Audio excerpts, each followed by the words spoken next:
All right, good morning, everybody.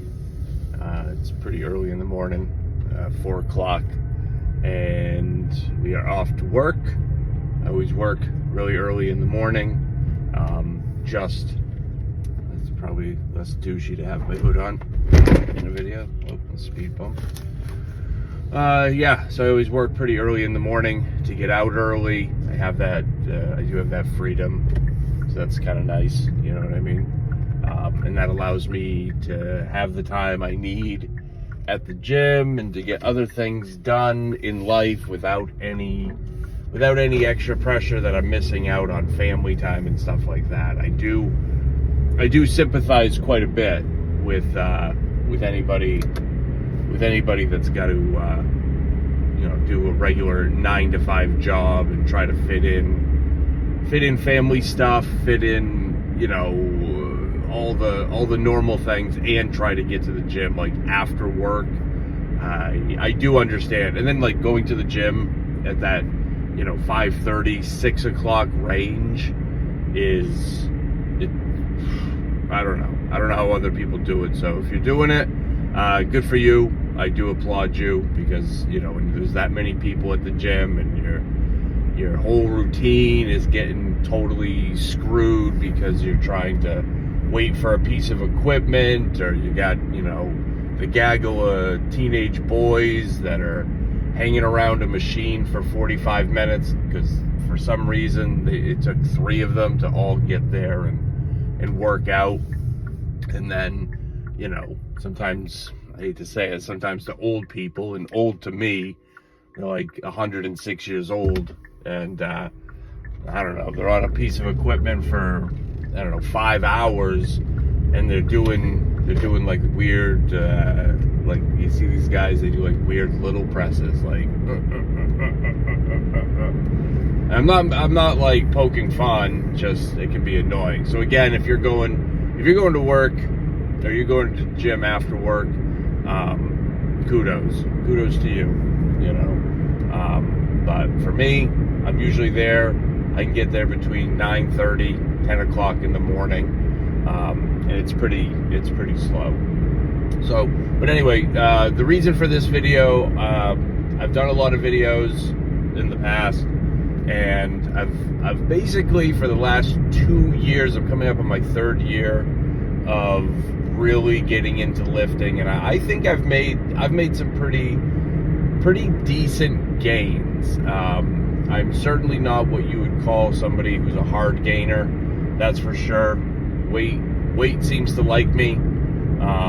It doesn't take much for me to eat and put on weight. And I'll just give you a little backstory here. I'm gonna turn this off so I don't get arrested for people. I don't know the legalities of this, to be honest. So for me, the first bulk that I did, where I just said, hey, I'm done with being skinny and feeling like crap all the time. My first bulk, I did not track anything. Didn't track a thing. Just ate until my heart's desire, and I went from 175, somewhere in that range, and I got myself all the way up to 220 pounds. And it was not, the 220 was not beautiful by any stretch, but it wasn't, I didn't completely destroy myself. I see some of these things, I don't know, on Reddit or whatever, and I think some of it's bullshit, to be honest with you. But some of these guys are like, oh, my bulk went wrong, and they're just like 250 of just like a glob, and it looks like they didn't even lift while they were bulking. So part of me thinks it's just BS. Like I've seen the guy who says, oh, look what happens when I let myself go in 6 months. But I've also seen that same guy post a video that look what I was able to do in 6 months. So whatever, that's neither here nor there. But I didn't track. I got up to 220. Wasn't beautiful, but I was pretty proud, and I liked, and you'll see some of my videos, I like, still do, the feeling of being bigger, you know, actually having some mass, having some size. And at 5'10", 220, you know, I felt pretty good. But the telltale sign should be, with a bulk and working out, even though you're feeling good, are you going to be really excited to run right down to the pool and take your shirt off to show everybody? You know, can you take, would you take a shirtless gym selfie at that weight? And if your answer is no, I think that's when it's time to cut. And I knew it was time to cut. I knew it was time to kind of like try to wean myself off, get some of the body fat percentage down. And I'll tell you this, I let some mental stuff really keep me from doing that. You know, I don't know if you guys have been through it, but you start a cut, and within 2 days of reducing your calories, your brain will start telling you, oh my God, you're shrinking. Oh, you're losing all your gains. You've completely, you're destroying everything that you've built, you know, over this last year. You know, this was year 1. And that's what I went through. So within a little bit of time, I was doing this like yo-yoing thing, this up and down, 220, 218, 220, you know, obviously just losing a couple pounds here or there. And then I just didn't want to lose what I had gained. You know, I was so scared of that, sorry guys, sorry for the light. I was so scared to lose whatever that I just didn't do a cut. Not a real cut. Maybe I, you know, eat a little less for a little bit, and then I go right back to eating. Because as soon as one of your favorite, you know, gym tank tops doesn't fit the same way, it starts feeling a little loose in the chest, a little loose around the sides, you think it's all done. You think all your time is up. So that was year 1. Again, indiscriminate bulk, just eat whatever the hell I wanted. Didn't matter. Lifting 4 or 5 days a week, big volume. You know, I was in the gym, you know, probably an hour 15, hour 30, doing probably way too many moves for each body part. You know, doing 4 different types of pull downs, doing, you know, I was benching and then doing you know, dumbbell presses, I mean, it was kind of crazy, but it was working in essence. I mean, could I have made more progress by doing less? Perhaps, and I can get into some of the fitness guys and how they can mess with your brain too. But that was year 1, and then I mean, I did kind of a cut, I guess. I got down to about 212 at one point, but I wasn't tracking. You know what I mean? I was just up and down. So whatever. Then year 2, this past year that I've just completed, I'm going to tell you this. Here are some things that are absolutely essential to doing this.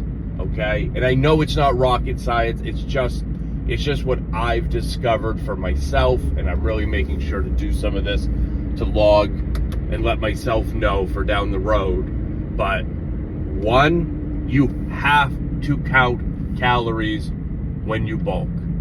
You have to track what you're eating when you bulk.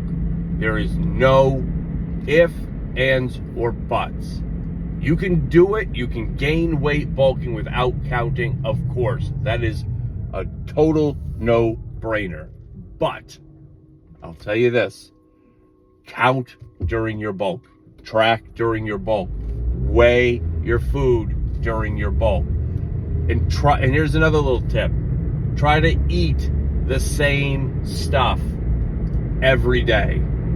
Okay? It's not fun. I get it.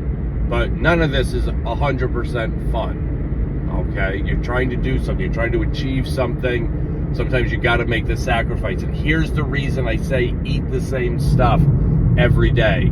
The reason you want to eat the same stuff every day is because when the time comes and you know you're going to be doing a cut, okay?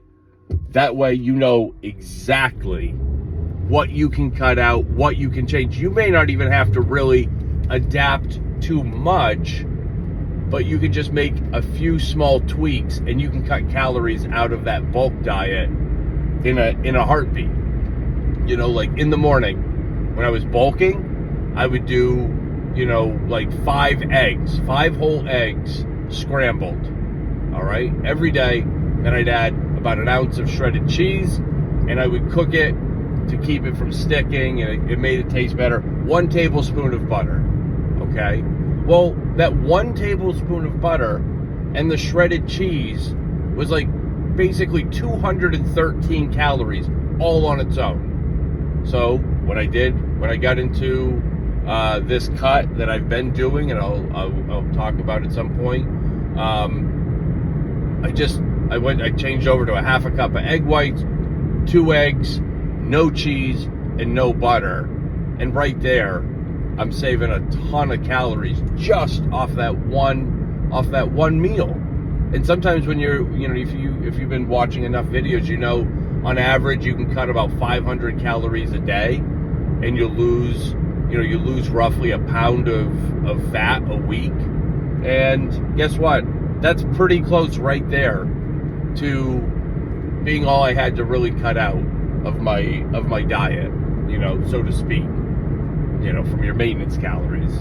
I was in bulking, so it doesn't truly translate there, so I'm sorry.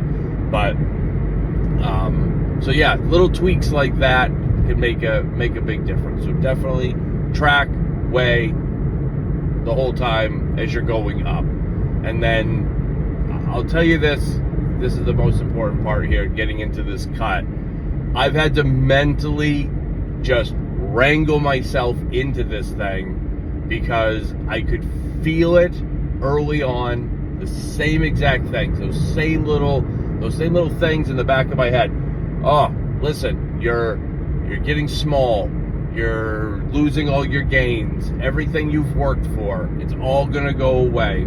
Your body's gonna just shrink back down to where you started 2 years ago. What's the point? There's no reason for you to do this. Why are you trying to get smaller?